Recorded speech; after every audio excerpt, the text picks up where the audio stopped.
오늘 우리에게 주시는 하나님의 말씀은 사도행전 5장 27절에서 33절 그리고 40절에서 42절까지입니다. 그들이 사도들을 데려다가 공의회 앞에 세우니 대제사장이 신문하였다. 우리가 그대들에게 그 이름으로 가르치지 말라고 엄중히 명령하였소. 그런데도 그대들은 그대들의 가르침을 온 예루살렘에 퍼뜨렸소. 그대들은 그 사람의 피에 대한 책임을 우리에게 씌우려 하고 있어. 베드로와 사도들이 대답하였다. 사람에게 복종하는 것보다 하나님께 복종하는 것이 마땅합니다. 우리 조상들의 하나님은 여러분이 나무에 달아 죽인 예수를 살리셨습니다. 하나님께서는 이분을 높이시어 자기 오른쪽에 앉히시고 영도자와 구주로 삼으셔서 이스라엘에 회개하고 죄사함을 받게 하셨습니다. 우리는 이 모든 일의 증인이며 하나님께서 자기에게 복종하는 사람들에게 주신 성령도 그러하십니다. 그들은 이 말을 듣고 격분하여 사도들을 죽이려고 하였다. 그래야 그들은 사도들을 불러다가 때린 후에 예수의 이름으로 말하지 말라고 명령하고서 놓아주었다. 사도들은 예수의 이름 때문에 모욕을 당할 수 있는 자격을 얻게 된 것을 기뻐하면서 공의회에서 물러나왔다. 그들은 날마다 성전에서 그리고 이 집 저 집에서 쉬지 않고 가르치고 예수가 그리스도임을 전하였다. 아멘. 변했다라는 말은 긍정적으로도 또 부정적으로도 사용될 수 있는 말입니다. 사람이 변했어. 어떤 톤으로 말하느냐에 따라 달라지겠지만 방금 제가 말한 톤은 부정적입니다. 반면에 사람이 참 몰라보기에 변했어. 이것은 긍정적인 변화이죠. 오랜만에 봤는데 전에 알던 모습과는 전혀 다른 발전하고 좋아진 그런 모습을 볼 때 우리는 그 변화에 감동을 받기도 하고 놀라기도 합니다. 반면에 사람은 변하지 않아 라고 말하는 사람들도 있습니다. 어떤 변화를 기대하고 기다렸는데 좀처럼 변화되지 않을 때, 그리고 잠시 변화되는 듯 하더니 다시 제자리로 돌아갈 때 우리는 사람은 역시 안 변해 라고 말하곤 합니다. 그런데 우리 기독교인들은 이런 말을 너무 쉽게 해서는 안 될 것입니다. 물론 한 사람이 갑자기 다른 사람으로 변화될 수는 없겠지요. 민한식이라는 사람이 어떤 사람이 되고 싶다고 해서 갑자기 그 사람이 될 수는 없습니다. 그런 변화는 어려워요. 그러나 지금의 나보다는 훨씬 더 나은, 성장한 그런 나로 변화될 수는 있습니다. 하나님이 하시는 일이 바로 사람을 찾아오셔서 그 사람을 변화시키시는 일이기 때문에 사람은 절대 변하지 않는다라고 말하는 것은 우리 안에서 일하시는 하나님의 능력을 부정하는 말이 되는 것입니다. 오늘 우리가 읽은 사도행전 본문에는 이렇게 변화된 사람들이 등장을 합니다. 다시 나타난 사람들이라고 할 수도 있겠는데요. 바로 제자들의 이야기입니다. 그들이 잠시 세상 눈에 안 보였다가 다시 세상에 나타났을 때는 전과는 전혀 다른 사람이 되어서 나타났어요. 결론부터 말씀드리면은 그들의 변화의 원인은 부활하신 주님과의 만남이었습니다. 그러니까 다르게 말하면은 그들의 변화는 예수님이 부활하셨다라는 증거가 된 것입니다. 우리도 부활의 증거가 될 수 있을까요? 우리의 변화를 보고 사람들이 정말 하나님이 살아계시네 말할 수 있는 증거가 되는 우리 모두가 될 수 있기를 주님의 이름으로 기원합니다. 초대교회에서 예수님의 부활을 말할 때 사용한 증거가 세 가지가 크게 있었는데요. 첫 번째는 빈 무덤이었습니다. 경비병들이 지키고 있었지만 무덤에서 주님의 시신이 없어졌기 때문에 이거 어떻게 된 겁니까? 빈 무덤은 예수님이 부활하셨다는 증거다라고 주장한 겁니다. 여러분 그럴듯하게 들리나요? 물론 반대편은 다르게 주장했어요. 너희들이 어쩌지해서 훔쳐갔다고 말이죠. 두 번째 증거는 부활하신 예수님을 만났다고 하는 수많은 사람들의 증언이었습니다. 내가 부활하신 주님을 만났다 라고 말한 사람들이 한두 명이 아니었던 거죠. 바울에 의하면은 부활하신 예수님이 먼저 베드로에게 나타나셨고 그 다음에 12제자에게 그 후에 500여 형제들에게 그 후에 야고보에게 그 후에 모든 사도들에게 나타나셨습니다. 그리고 마지막에 자기에게도 나타나셨는데 수많은 증인들이 우리가 사람들에게 부활하신 예수님을 만났다고 말하자 이렇게 짜고 거짓말을 했을 리가 없다는 것이죠. 두세 사람 혹은 10사람 정도는 짜고 거짓말을 할 수 있어도 인터넷도 없던 시절, 핸드폰도 없던 시절에 몇백 명이 같은 증언을 했다면 그것은 거짓말일 확률보다는 진실일 확률이 높다는 겁니다. 그리고 세 번째 증거가 바로 제자들의 변화입니다. 예수님이 붙잡히실 때 뿔뿔이 흩어졌던 겁쟁이들이 갑자기 용감하고 담대한 증인들이 되어서 돌아온 것은 부활하신 예수님을 만나기 때문이라는 설명 외에는 설명하기가 어렵습니다. 오늘 사도행전 본문은 이 세 번째 증거, 부활하신 예수님을 만난 후에 변화된 제자들의 이야기입니다. 대표적으로 베드로가 그렇죠. 예수님이 잡히시던 날 밤, 네가 예수의 제자가 아니냐 묻던 여종도 무서워서 나는 아니다 라고, 나는 예수님을 모른다고 3번이나 부인했던 베드로였는데 이제 공회 앞에 나타나서 전혀 들어오지 않는 사람으로 그렇게 다시 나타난 것입니다.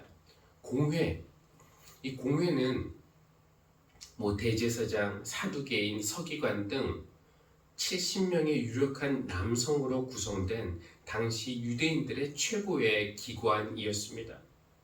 이 70명의 권력자들 앞에 서 있는 서너 명의 어부들, 갈릴리 어부들의 모습을 한번 상상해 보십시오. 비교가 되지 않을 정도로 약하고 초라합니다. 힘으로나 지식으로나 권력으로나 이 제자들과 공회의 대결은 이거는 비교가 되지 않는 게임입니다. 공회가 예수 이름으로 말하지 말라 금지하고 협박하면은 제자들이 충분히 벌벌 떨만도 했겠지만 그들은 더 이상 과거의 겁쟁이들이 아니었습니다. 이렇게 말해요. 사람에게 순종하는 것보다 하나님에게 순종하는 것이 마땅합니다. 베드로가 전에는 예수님을 3번이나 부인했던 겁쟁이였는데 얼마 동안 눈에 안 보였다가 다시 나타난 베드로가 이렇게 담대해졌습니다. 공의는 말하지 말아라 이렇게 협박하고 하나님은 말하라 이렇게 말씀하시니 어떻게 합니까? 우리는 하나님의 말씀에 순종하겠습니다 라고 말한 베드로의 담대함. 베드로가 어떻게 해서 이렇게 변화된 것입니까? 사실 이 사도들이 공회 앞에 잡혀온 것은 이번이 처음이 아니었어요.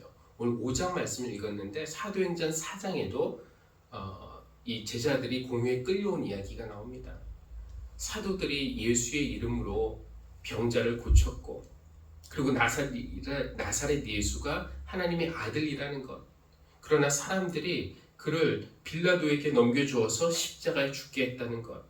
그러나 하나님이 그를 다시 살리셨다는 것을 선포했습니다.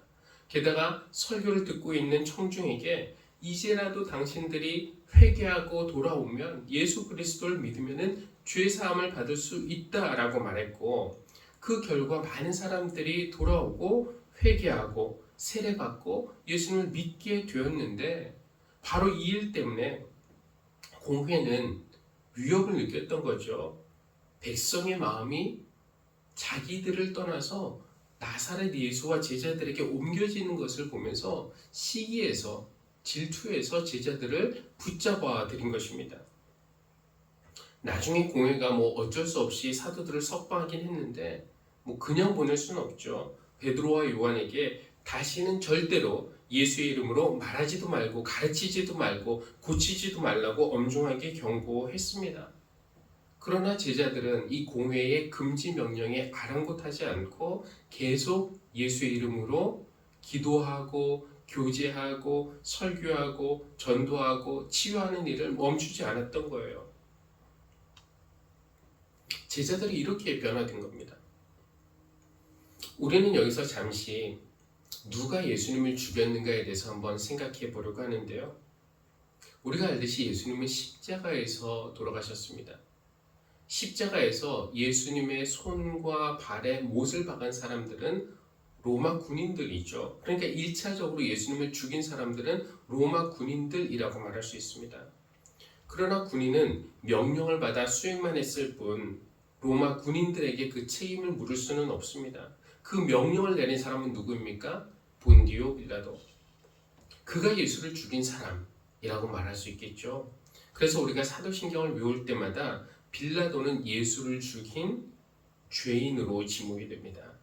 본디오 빌라도에게 고난을 받으사 십자가에 못 박혀 죽으시고. 그러나 또 빌라도만 탓할 수 있을까요? 사실 빌라도도 이 복음서에 보면은 예수님을 풀어주려고 수차례 노력을 했습니다. 그런 빌라도에게 반대한 사람들이 있었죠. 끝까지 소요죄, 반란죄, 신성모독죄를 거론하면서 죽여야 한다고 주장했던 사람들, 또 군중을 선동해서 십자가에 못 박아라 외치게 했던 장본인들은 바로 유대 종교 지도자들이었습니다. 이 종교 지도자들이 주축을 이룬 모임이 바로 공회입니다. 기득권을 가진 공회원들의 눈에 나사렛 예수는 눈엣가시였습니다. 이들은 성전 제사 체제를 기반으로 먹고 사는 사람들이었는데 예수님이 그들의 기반을 뒤엎어 버리신 것이죠. 성전에 사용하는 물건들을 뒤엎으셨고 성전 환전상들을 쫓아내셨고 또 성전이 무너질 것을 예언하셨습니다. 공회원들도 처음에는 갈릴리 시골 청년 하나쯤이야 우리에게 상대가 되겠어 하고 가볍게 생각했겠지만 점점 자기들을 떠나고 예수를 따르는 사람들이 많아지자 불안하고 초조해서 가만히 두고만 볼 수가 없었던 것입니다. 그래서 제거하기로 했죠. 나사렛 예수를 제거하기로. 다행히 일이 잘 풀렸습니다. 가룟 유다가 찾아와서 그를 넘겨주겠다고 협조했고요. 결과적으로는 자기들 손에 피 한 방울 안 묻히고 로마의 협조를 얻어서 예수를 제거할 수 있게 되었으니까 이보다 더 좋을 수는 없었어요. 금요일 오후 예수님이 십자가에서 돌아가시는 그 시간, 유대 종교자들은 어두운 방에 모여서 남몰래 축배를 들었을 것입니다. 자, 모두 수고했어. 이제 나사렛 예수를 제거했으니 일은 끝난 것이요. 사람들은 다시 우리에게로 돌아올 것이요. 그렇게 좋아했는데 약 50일 후에 반전이 생긴 것입니다. 뿔뿔이 흩어진 줄만 알았던 겁쟁이 제자들이 어디서인지 다시 나타난 거예요. 그리고 다시 나타난 그들은 공회원들이 예전에 알고 있던 그런 사람들이 아니었습니다. 금요일 오후에 겁먹었던 그 제자들은 볼 수가 없었어요. 대신 제자들은 담대하게 능력 있게 예수의 이름으로 병을 고쳤고 예수의 부활을 선포했습니다. 그 말을 믿는 사람들이 점점 늘어나니까 공회가 당황하지 않을 수 없었던 것이죠. 정말 이 제자들이 말한 것처럼 그 예수가 다시 살아났단 말인가? 공회는 그것이 사실이 아니기를 바랐고 설령 그것이 사실이라고 하더라도 그 사실을 숨겨야 했기 때문에 사도들을 잡아다가 옥에 가두었던 것입니다. 우리도 다시 나타난 사람들이 될 수 있을까요? 부활하신 예수님을 만나고 난 후 세상에 나갈 때 사람들이 우리를 보고 예수님이 부활하신 증거네 라고 말할 수 있을 정도, 인정할 만한 그런 사람으로 우리가 변화될 수 있을까요? 우리가 그렇게 변화되기 위해서는 우리가 그렇게 되기 위해서 어떤 모습으로 변화되어야 할까요? 이 다시 나타난 사람들, 제자들의 특징 몇 가지를 오늘 본문에서 좀 살펴보려고 하는데 간단하게 한번 말씀을 드리겠습니다. 오늘 우리가 읽지는 않았지만 사도행전 5장 19절에서 20절에 보면은 이렇게 되어 있습니다. 지금 감옥에 사도들이 갇혀 있는 상태인데 주님의 천사가 감옥 문을 열고 그들을 데리고 나와서 말하기를 가서 성전에 서서 이 생명의 말씀을 남김없이 백성에게 전하여라 하였다. 이미 첫 번째 잡혔을 때 제자들은 공회로부터 다시 예수의 이름으로 말하지 말라는 경고를 받았어요. 그런데 그것을 무시하고 다시 이야기했다가 이번에 두 번째로 잡혀서 옥에 갇힌 상태입니다. 두 번째 잡혔으니 가중처벌이 될 수도 있는 거죠. 두려워서 몸을 살인만도 했습니다. 그런데 하나님의 천사가 옥에 갇힌 사도들을 풀어주면서 그들에게 그래, 그동안 얼마나 무섭고 두려웠느냐 하면서 위로해 주지 않습니다. 이제 어디 가서 숨으라고 피할 방법도 알려주지 않아요. 대신 하신 말씀이 성전에 서서 이 생명의 말씀을 백성에게 전하여라. 여러분, 성전에 서서 말씀을 전하면은 성전에 사람들이 많이 모이니까 효과적으로 전도하기는 좋겠죠. 그러나 거기는 예전에도 잡혔던 곳이고 다시 잡히기에도 딱 좋은 장소입니다. 이것은 무엇을 말합니까? 하나님이 사도들을 옥에서 꺼내주신 데에는 목적이 있습니다.